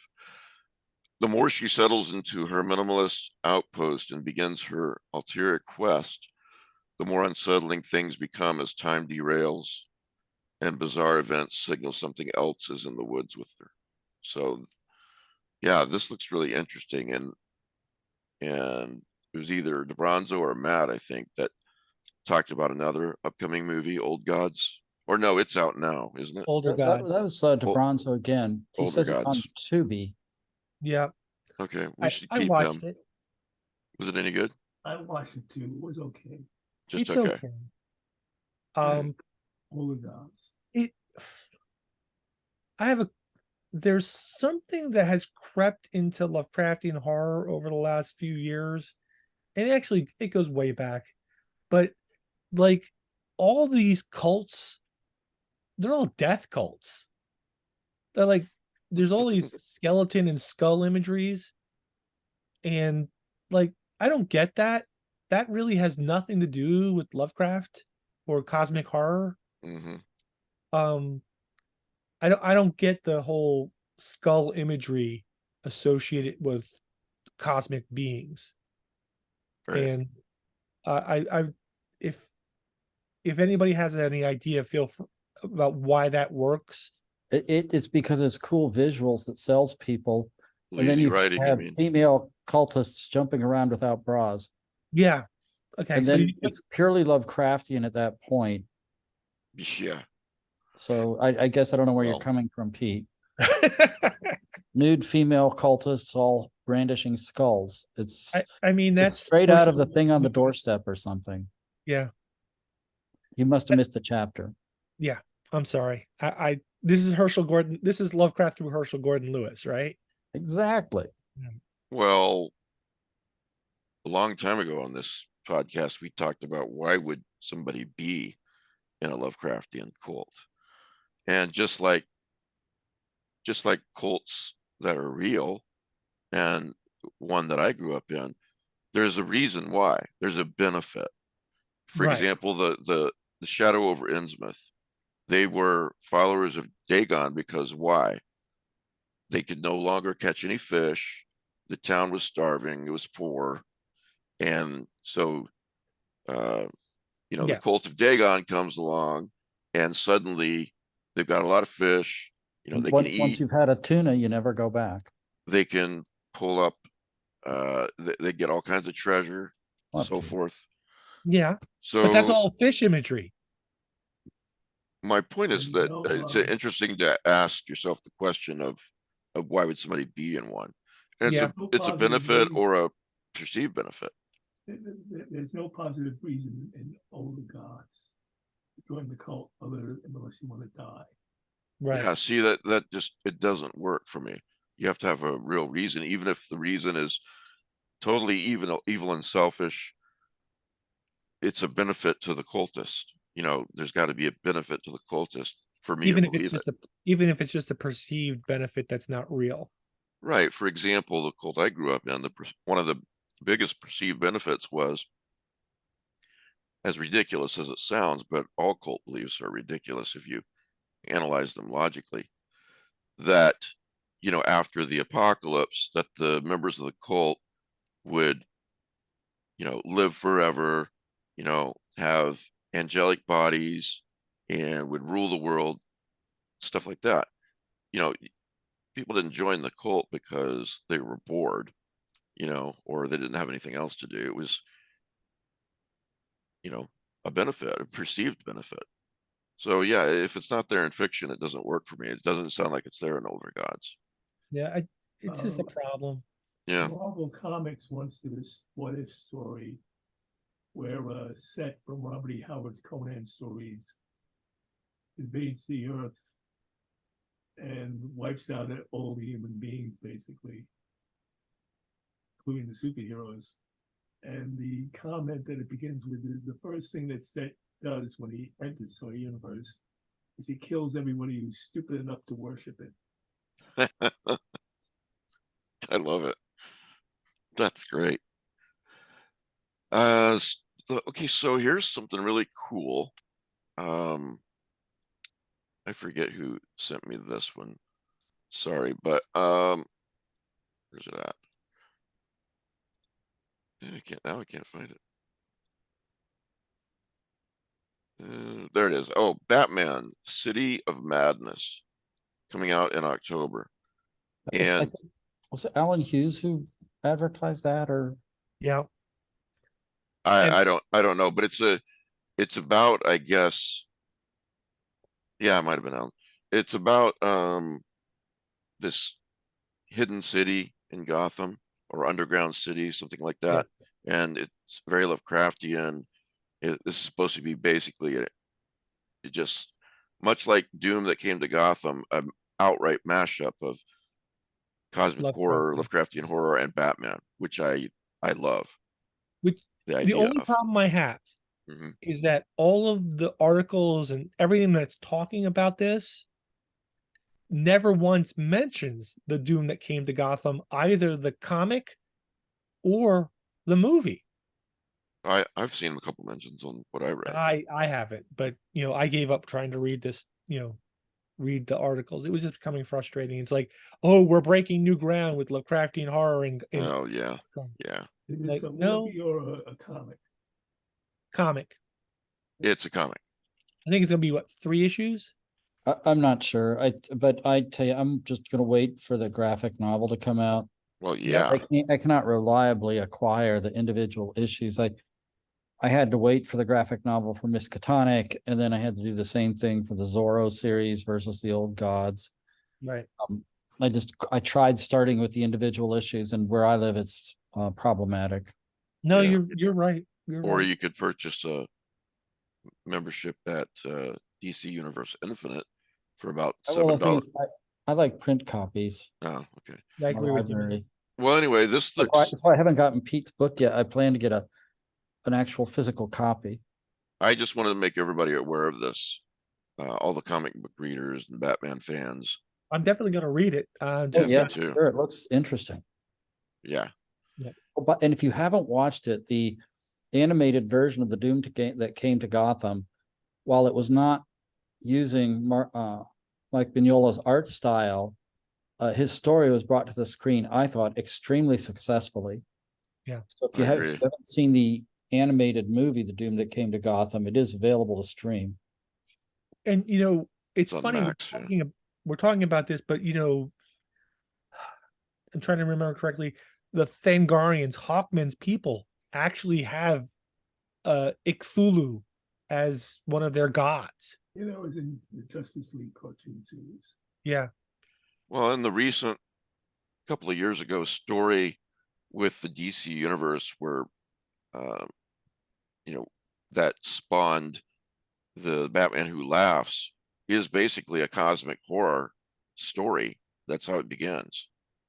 Yeah. I don't want to get into it, but yeah, I'm glad they're doing this, but it's not the first time it's been done, but I'm very glad they are. I'm not a big DC fan, but I will say that I think the Batman Who Laughs is one of the best of their more recent creations. I agree, as long as they don't overuse them. Yeah. So, Stephen Mark Rainey, you guys know who that is. Respected writer, editor, one of my Patreons, our friend. Geocacher. Geocacher, very true. He emailed me. He's doing Death Realm Spirits. You hear about this, Pete? Like the best of Death Realm? No, I thought it was new books, new stories. Oh, well, shoot. He already published a book, I think, the Best of Death Realm, 10 or 20 years ago. Let me look it up. This is something. These are all new stories, I believe. It's going to be called Death Realm Spirits, and they don't even have the cover yet, but lots of stories. Linda Addison, Joe Lansdale, Casey Lansdale too, Richard Thomas, who was just here, Bridget Nelson, Brian Keene. So yeah, so I wanted to let people know about that. So Pete, it was from Delirium Books in 2004, Death Realm Selected Tales. Okay. I think this new one is new stories. Okay, that's awesome. Yeah, it is. It's now, it's available in Kindle now. All right. This one? Yeah, well, on Amazon, well, no, I guess you can pre-order it, sorry. Yeah. A Oh, black I and see. It's due to be published right before Halloween. A Black and Endless Sky by Matthew Lyons, Lyons. We had him on the show a while back when the book came out. This is a cosmic horror book, and I really enjoyed it. Right now, it's only $1.99 on Kindle. So if you haven't read it, maybe nab that. I guess that would be You know what I'm reading right now, Mike? what? That Charwood? Charwood by who? Josh Schlossberg. Oh, okay. Yeah. How is it? Pretty good. I'm enjoying it. Not my usual cup of tea, but that's why we read things that are outside of our comfort zone, right? Yeah. You're sending that Gren from the Dark to me, right? If you want, when I'm done with it, it's an old library copy. It's beat up, but it's still quite readable. Oh, hell yeah, I'll take it. Thanks. That's Ramsey excellent. Campbell. Yeah. Matt, Yeah. when you got your stuff from Chaosium, did you get Oh, it done with Clan? I got my You got these bastards and Demon Sultan. I don't know what actually, Rick. I got I think I got that with the cat cult stuff, but I don't think I ever got wave 3. Well, I'm not sure. To be honest, I don't know what I don't have. I got 3 things. I got the Demon Sultan, then you showed that, you got that. And you But got there's- the cats. So it was a question of what they came in at the last minute. Was this done with horror clan? You get the Whately family. I gotta say, whatever I got is the end of what I'm getting, because I honestly don't feel like sending them an additional $50 for postage. Yeah. Well, yeah. I don't know what I'm missing. Since my kids moved away, I don't play it anymore. So A couple more comments about Batman City of Madness. I just found the article that I wanted to reference. New limited horror series by Christian Ward that explores the secret city beneath Gotham, populated by twisted versions of the Caped Crusaders Rogues Gallery. The series leans hard on its horror concept, with variant covers depicting a darker version of Batman, resembling H.P. Lovecraft's Cthulhu. Christian Ward describes City of Madness as his dream come true, and the passion put into the artwork and premise suggests that it could become a classic in Batman's history. So there's that.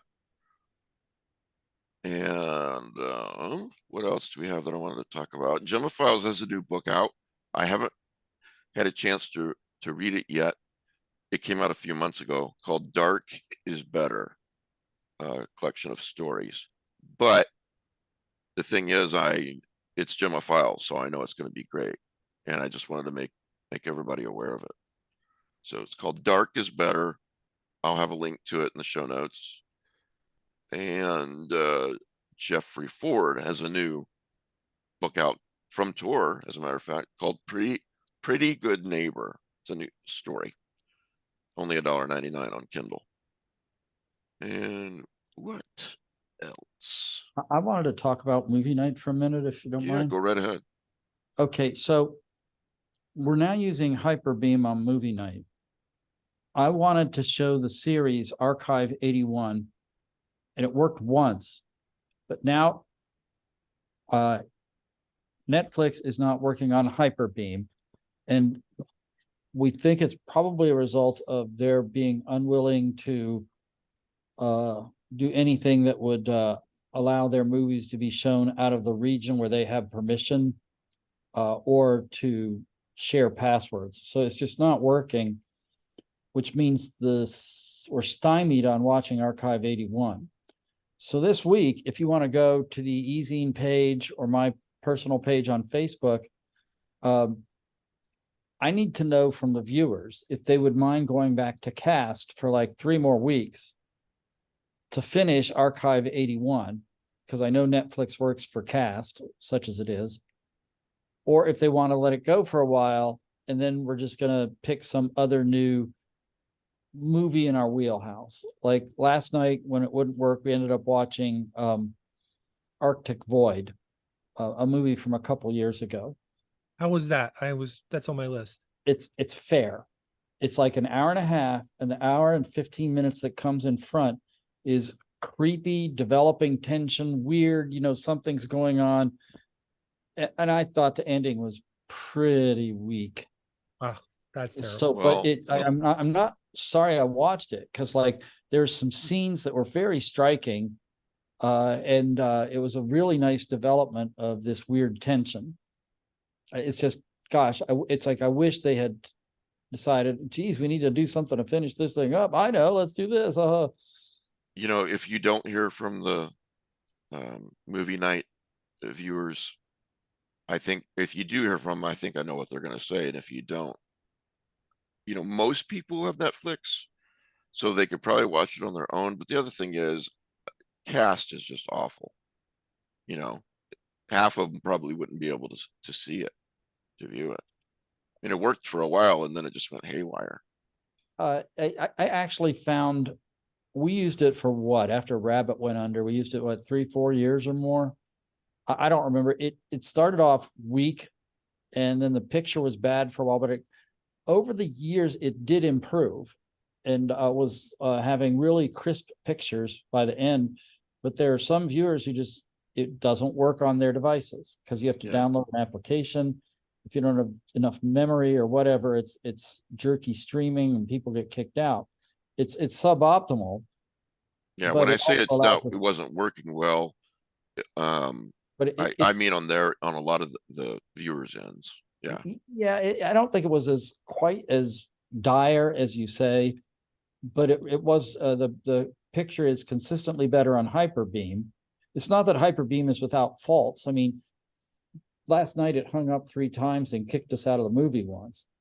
So every one of these services has. Were you talking during the show or using your phone? Because that might have been why they kicked you out. No, I don't think I did anything different than usual. I didn't have extra joke. windows. It's a joke, old man. I didn't have any other windows open. I had rebooted the computer. I tried to get it as pristine as possible. Shit happens. Yeah. Yeah. So, but I would like for the group to be able to finish Archive 81, because everyone was enjoying it. So I'll let you know what happens. I'll let everyone know. But if you want to have a say, dear listeners, please come on to the Facebook page and make a comment. Okay, we talked about the old gods. Did we talk about the lurking fear on Tubi? How's that? It's a new one too, right? Pete really Jesus liked it. Christ. What? Do not. Mark my words. Hear me. Do not watch this movie. Is it worse than H.P. Lovecraft's The Deep Ones? Yes. Is it worse than Dreams from the Witch House? It's on par with Dreams in the Witch House. Okay. There's a good actor in the movie. They must have driven a truckload of money up to his door to get him to be in this thing. So don't watch it, right? But please don't watch. So shall it be written. So shall it Now not I'm be done. intrigued. I watch a lot of bad movies, and I find And that was bad. that there are some good ones. There are hidden gems that, like, you could see that if they had been given more money or a better actor here or there, this could be a masterpiece. The Lurking Fear is not that movie. All right then. Um, Skip that one, folks. Oh, no, wait. What are some other details, like scenes that stick in your memory? Do we have to beat a dead horse? Yes. Oh no. There's a scene where somebody pulls somebody's eye out, and it's a gummy eye that has to be one of the worst special effects I've ever seen. And then somebody eats it. And it's just sort of like, Well, that's just unsanitary. it is. So one of the premises of the movie is that it's set in downtown Jacksonville at an abandoned mental institution. And then there's this girl who's and it's the mental institution being explored by Ghostbusters, who are like filming like, oh, this is one of the most haunted places in America. Do they even drop the name Martens? Yes, that it's the Martens Mansion or Martens Hospital. Jeez. But the girlfriend of the lead of this show is in New York, and when she loses contact with him, she looks up on her phone like, where's Jacksonville? And she hops in her car, and the next scene is her pulling into Jacksonville, like it looks like a 20-minute drive with her dog. It's like New York to Florida. That's a bit of a drive. A little bit. If you are listening to this today or tomorrow, this is July the 30th, 2023, you have just enough time to get in on the Why Didn't You Just Leave anthology. It has funded, so but you can get on getting a book if you want. And no, that's the anthology about people who are watching bad movies and had to explain why they didn't leave. It's an anthology about that question. We've all seen the movie where you just didn't leave. Why didn't you just leave the damn haunted house instead of staying there? Yeah, and it's got some stories that have very intriguing answers to that question. That here are reasons why we couldn't leave this bad supernatural situation.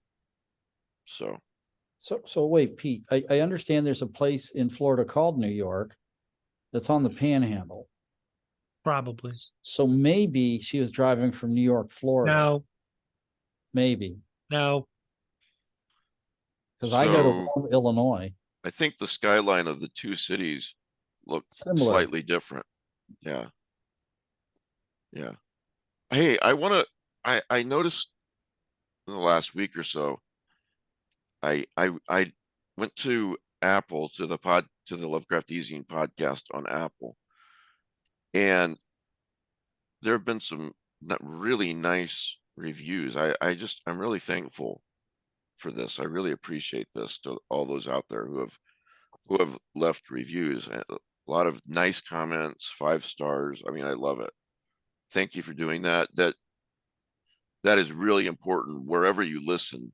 Leaving a review on Apple is one of the best places to leave a review. Even if you're listening on Spotify or watching on YouTube or whatnot. If you haven't left a review about the podcast, I really would appreciate if you go to Apple and do that.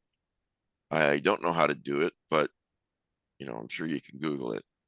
Thank you to those who have. The other thing is, in the show notes, I always link to this. If you want to stay in the loop about the podcast, you can join the Facebook Messenger chat about it. Now, this is not a conversation chat. This is a very, very low traffic, like pretty much once a week, saying here's what's coming, and you can listen to the podcast or watch the podcast at this link. So I'll have that. I've got that link on the show notes. You can just click it and join the Facebook Messenger group. So yeah, there's a lot of people in there already, but we have room for plenty more. So let's see. You guys have anything that you want to promote or talk about? So I want to talk up. Anybody else go first, please? Just keep your eyes out for the upcoming announcements about the film festivals. The truth is, the one in Portland has a limit of, like, I don't know, a certain number of tickets they can sell, because that's the number of seats for the 2 upstairs theaters and the downstairs theater. And it's very easy to sort of plan to pick one up, and then you go there and they're sold out. Well, before you go, that's a good point, Matt. Thank you. I wish I could go this year, but I'll have to ask Gwen and Brian for streaming, because I want to see that movie that we were talking about earlier. Before you go, Pete, I'd like to spend about 45 minutes talking about the importance of not panicking, always having your towel with you. Oh, is it today? No, Oh. no, I'm just Well, no, but you're okay. So I don't know why you're referencing this, but I'm referencing it because you're like, it's a joke. It's a dad joke. You know, does anybody else everybody else go first? So I'm going to talk about that for 45 minutes. well, no, but okay. So No, one of the things I've been bouncing around in my head is we talk about cosmic horror all the time, right? But Do we we? never talk about cosmic humor. And Everybody talks about cosmic horror, but nobody does anything about it. well, yeah. We all want to date a goth girl, but nobody ever wants to do gothy stuff. But anyway, we talk about cosmic horror all the time, but the Gothy? opposite of cosmic horror, Gothy, really? gothy girl, yeah. All right, I'll stop interrupting. All right. There, gothy girl. But anyway, my point is that there's a really good point of view on Douglas Adams. The Hitchhiker's quad. What is it? 6 books now. It's a great trilogy. Yeah, it could be read as cosmic humor. Rather Well, than yeah, I mean, you got these aliens that are like, oh, by the way, we're going to destroy the Earth. There's nothing you can do about it, and Right. it's not even because we hate you, but we need to build this interstellar bypass. Right. Yeah. Yeah, that's You see cosmic. my point. It's Yeah. cosmic. It could be viewed as cosmic absurdism. Mm-hmm. But yeah, so I've been playing in my head with other stories like that could be viewed as This is what you want to talk about? No. Oh, But okay. you started I was down going to this say, path. this is, if it was, that was You wanted to talk one about hell of Hitchhiker's a. No, go ahead. Please go ahead. Yeah. No, I just messing with you. But maybe we should talk about this. Maybe we should do the research and see if we can come up with cosmic humor books. Well, Maybe there are you a should. few. There was a recent 5-book series called Odd Jobs.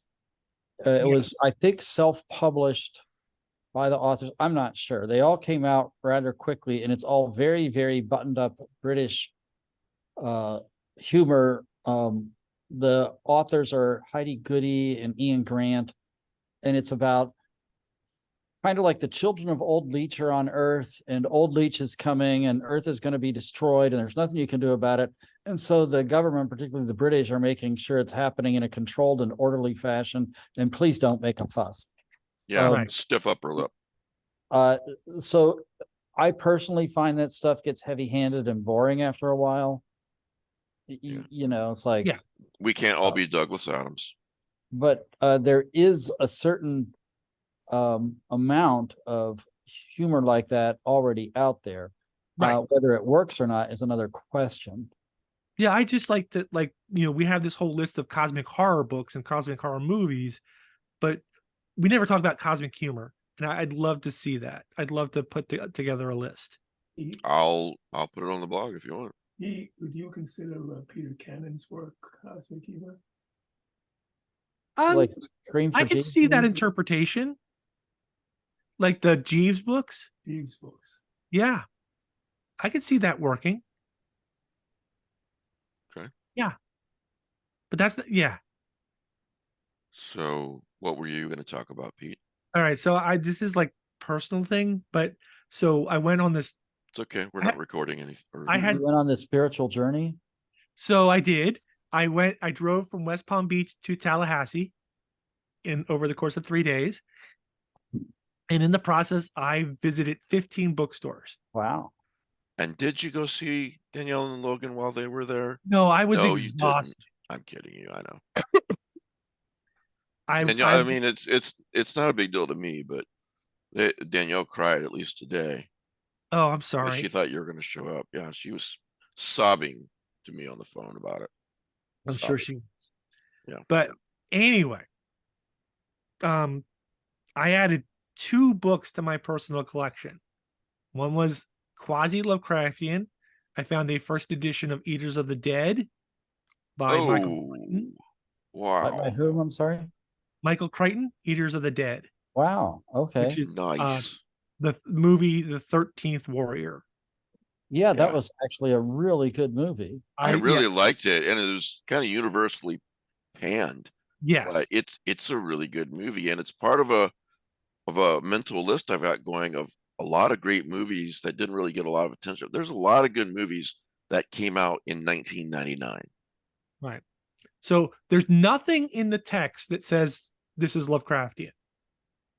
But in the footnotes and sources that Michael Crichton puts in the back, and there's pseudo sources, he lists the Necronomicon. Mm.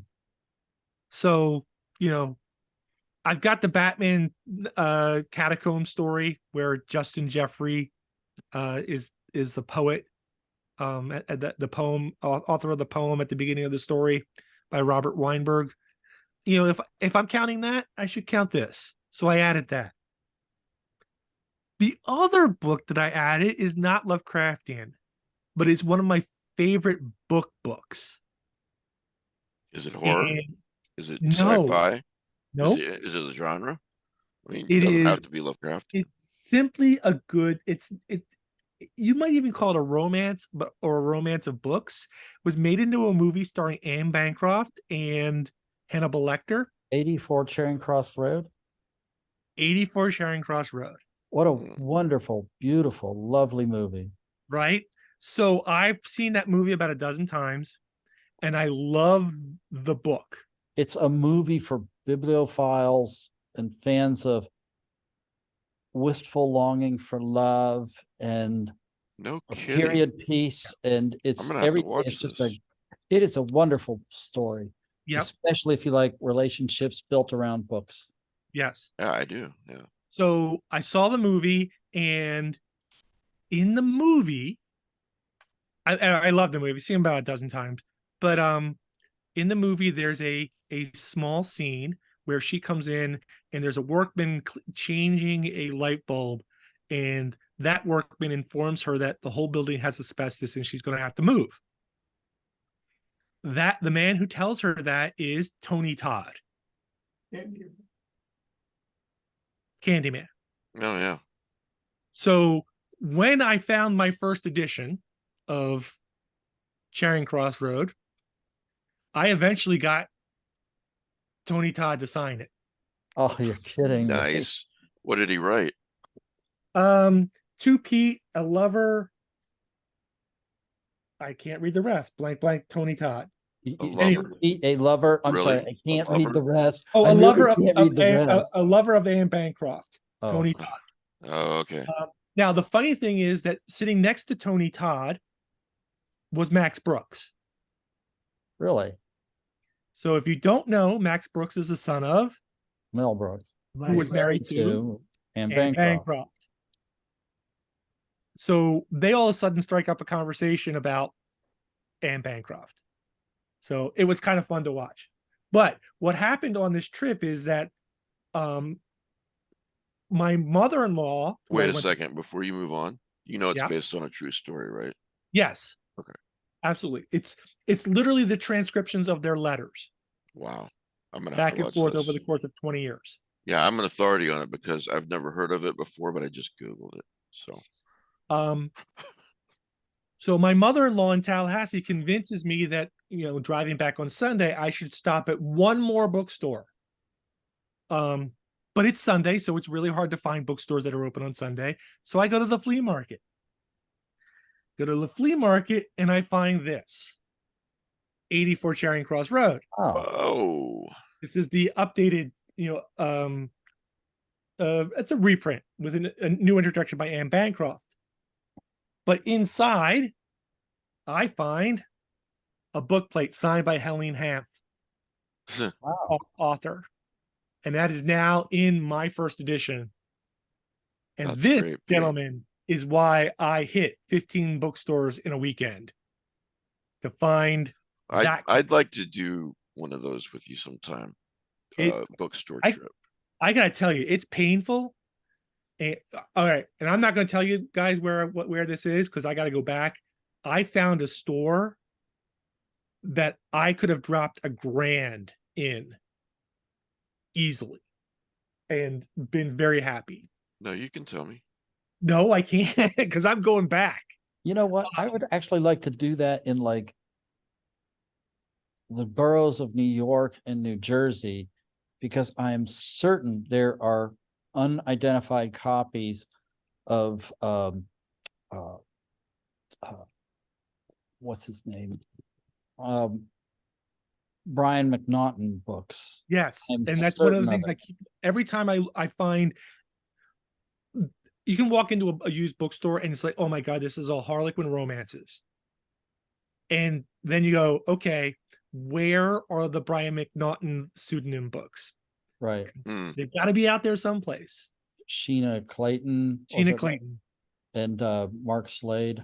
Yep. Mark Bloodstone. Or Mark But you know, seriously, you guys, one of these days, the Easy and Painless and any patrons who wanted to hang out, you know, I'm just spitballing here, but it would be great to do a 4-day trip or whatever and just hit bookstores all together. That'd be fun. So Even if I one of didn't buy a damn book, No, it'd it's be I have fun. enough bad influences in my life. Well, I Like, try to be a I'm- bad I influence. I'm barely allowed to live. Yeah, You one of know, the things I I did can on see that you're barely functioning, you know. it's one of the things true. I did on this trip was I specifically decided not to travel the main roads. I stayed off of I-75. I stayed off of I-95. I drove up all the back roads through all the small little towns that don't have a lot of foot traffic. You know And what? When we just had Isabel and I just took a vacation where we drove from Illinois to Montana. And on the way, when we were going from Madison, Wisconsin, essentially we drove 2-lane highways Yeah. from Wisconsin all the way to Montana till practically the very end. You know, it's more enjoyable. But the thing is, there's nobody back there. It's Right. like I'm going across 1,000 miles and seeing a dozen cars. Right. Well, you've So- read Mrs. Todd's Shortcut, right?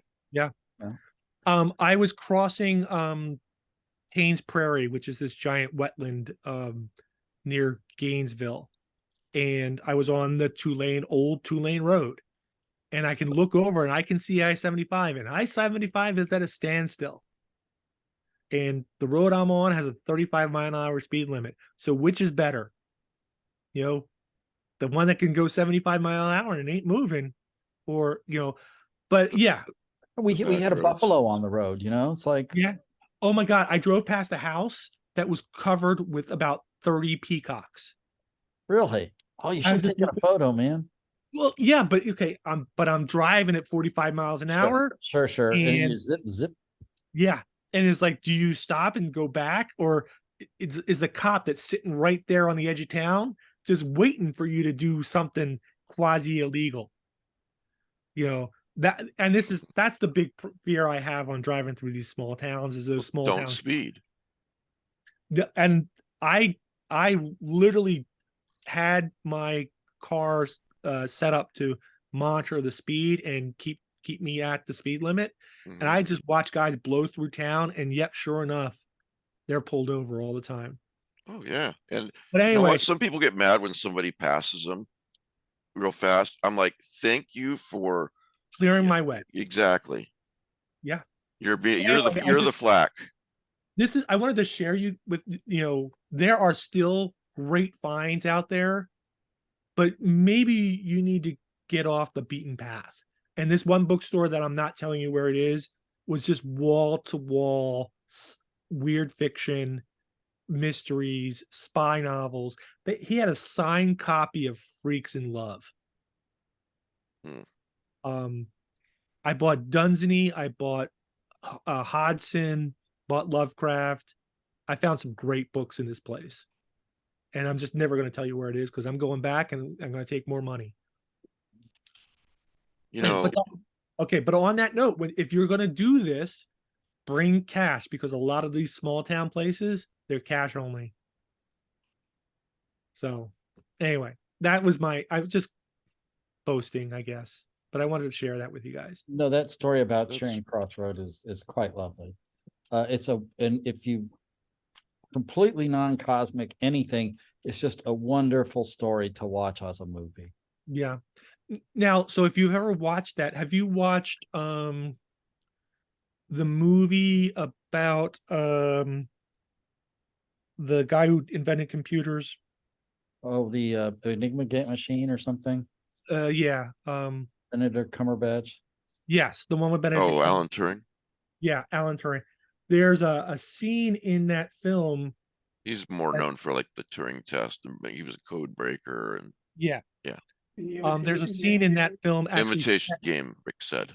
Thank you. Yes. There's a scene in that film actually set at the bookstore, Marks and Company, that's at 84 Charing Cross Road. Wow. Because one of the kids of the owners was actually a code breaker with Turing. Very sad story about how he Yep. died. So anyway, that's the thing it's been the highlight of my month, and I've had a really shitty month, and I don't want to go into that, but I wanted to go into some highlights. And yeah. What is there? There was another recent movie based around a book club. It was kind of a period piece from World War II. It's like something like the Sweet Potato Pie Club. Oh, I missed that one. I know what it is. Yeah, I've seen the title. It was also similarly just a wonderful hour and a half, like 2 hours of people who also connected over books. Yeah. It's not as good as 84 Charing Cross Road is just a very sweet movie. What the hell is this called? I think there was one also called The Bookshop. I think set in a small town in Scotland. Mhm. Where just everybody in the town hates this woman because she's selling books that they don't agree with. But anyway. I'll figure it out, Ethan, but I figured it out, Pete, but it's just similarly a very enjoyable short. It's an hour and a half, 2 hour TV movie, basically set around people who love books. Yeah. Similarly, just very sweet and very enjoyable. If I could figure out the name of it, I'll let you know. I've been looking for a passage in Mrs. Todd's Shortcut, you talking about the back roads and everything. I'll just read it real quick because I just think it's great. This Mrs. Todd's Shortcut, for those who haven't gotten to that story yet, is amazing short story by Stephen King in Skeleton Crew.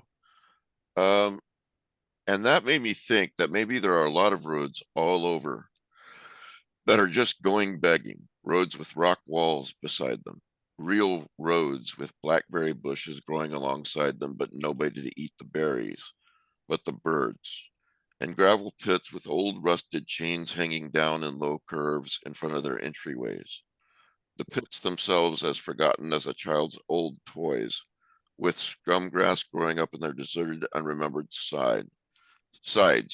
And here's the part I really like: roads that have just been forgot, except by the people who live on them, and think of the quickest way to get off of them and onto the turnpike. Yeah, that's exactly what I tried to avoid. I was trying to stay off the turnpike. Yeah, exactly.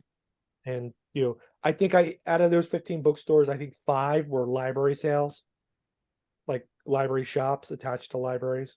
Right. I found a nice copy of The Bookman's Wake signed by Dunning there. Just in the dollar pile. So well, we'll have to do a trip like that sometime. It'd be fun, wouldn't it? It'd be just load up a car and like you'd need a van, something with a lot of backspace to put everything in, but then you could just drive. Yeah. So. All right. Anything else? Yes. Remember, there is a prize. The 3-comic series Goatman. If you want to try to win it, send an email to easyandprizes@gmail.com and put Goatman in the subject heading. We'll probably be drawing a winner in September at some point. Oh, and Pete, I put the name of that movie. It was the Guernsey Literary and Potato Peel Pie Society. Oh, that sounds good. Okay. Oh, Guernsey. Yeah. Okay. Yeah. I know where that is. Okay. I can see why it's a World War II book. So. All right. Well, again, thanks everyone for listening. Thanks to you guys for being here. Thanks again to those who have reviewed the podcast on Apple. You have no idea how much that helps. And if you could review it on Spotify as well, that'd be great. Likes, if you watch on YouTube, likes on YouTube and comments on the video help the algorithm as well. And last but not least, the Patreon starts at $5 a month. And even at that bottom level, you know, that you get all of the Patreon podcasts, and, you know, just up from there are more benefits. But for example, I just did another in my deep background series. And DeBronzo and I interviewed Scott Thomas. So that's been a really popular series on the Patreon. So thanks to all of you for keeping me from homelessness, or worse, a Walmart greeter. So yeah, that's what you're going to do when you retire in a year, isn't it, Matt? Oh my God, I've been to Walmart like once in the last 3 years. I've been doing so well. Yeah, but now you'll be working there. Mike, I'm sure with someone with your qualifications could work either in the food service or landscaping industry. Well, you know, why worry? Each of us has a unlicensed nuclear accelerator on his back. Flip me on. Yeah, flip me on. All right. Thanks, guys. Thanks, everyone. And we'll see everybody next week.